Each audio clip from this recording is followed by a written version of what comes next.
All right, so for this next part, I'm going to give you a prompt, and I'm going to give you 1 minute to read the prompt. And after you've read the prompt, you can give me your answer.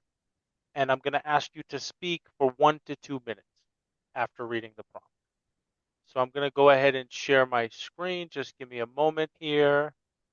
Okay, so this is your task card.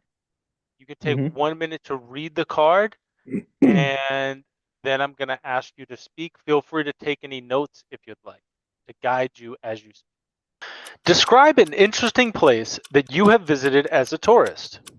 You should say where this place is, why you went there, what you did there, and explain why you thought this place was so interesting. All right, Bastian, time is up. It is time to speak. Could you begin, please? Okay, so the place I'm talking about is Dubai. I went there with my brother and a friend because of a business meeting. And so my brother had the business meeting, but I was only a tourist.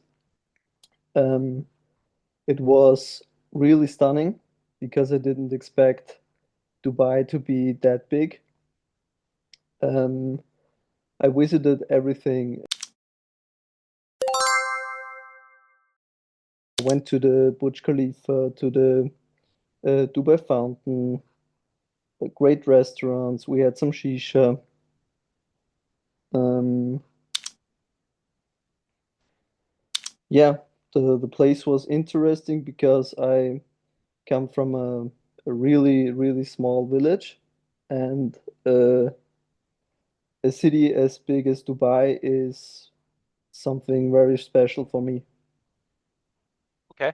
Can you tell me anything else about that? We've been there for 10 days. Um, it started to rain. It usually rains 3 times, not even 3 times a year in Dubai or in the UAE.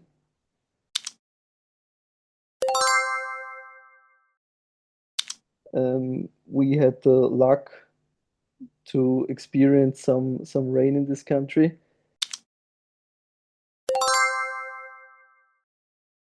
but it was terrible. You couldn't drive.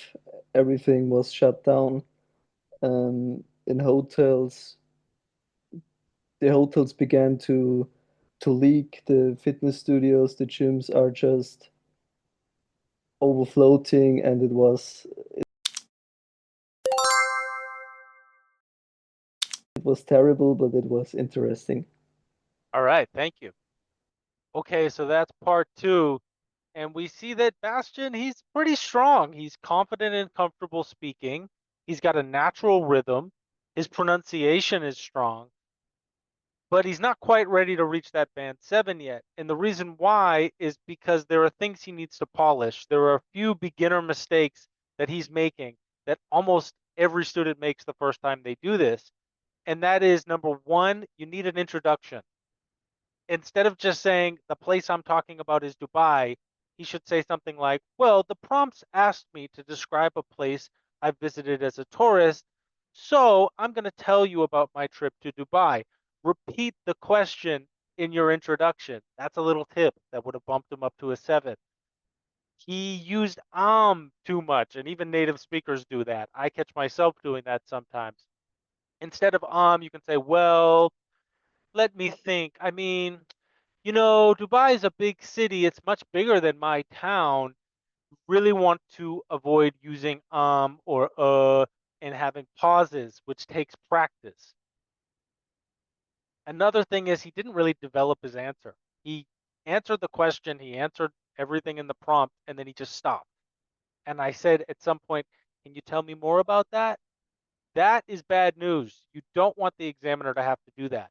They only have 10 to 15 minutes to assess you. And if you just keep talking and don't let them get a word in, that makes you appear very confident.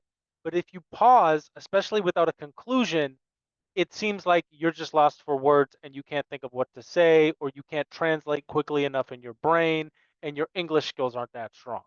So After you answer the prompt and all the little specific questions within the prompt, just keep going on. Talk about anything. Stay on topic, of course, but just keep talking, adding things, whatever it is. You're not being graded on what you say, but how you say it, how well you communicate your ideas. And finally, he didn't have a conclusion. Students never use conclusions. Just wrap it up. Say, and okay, that's all I've got to say about my trip to Dubai. That's pretty much it. Just a quick conclusion to let the examiner know you're done and avoid those awkward pauses. If he had done those four things, an introduction, using well or let me think instead of developed his answer a little bit more after the prompt was done, after he answered every aspect of the prompt, and then given a conclusion, that would have probably been a 7. But because he didn't know those tricks, I'm going to say it's like a 6 or 6.5. And of course, it depends on who's grading you.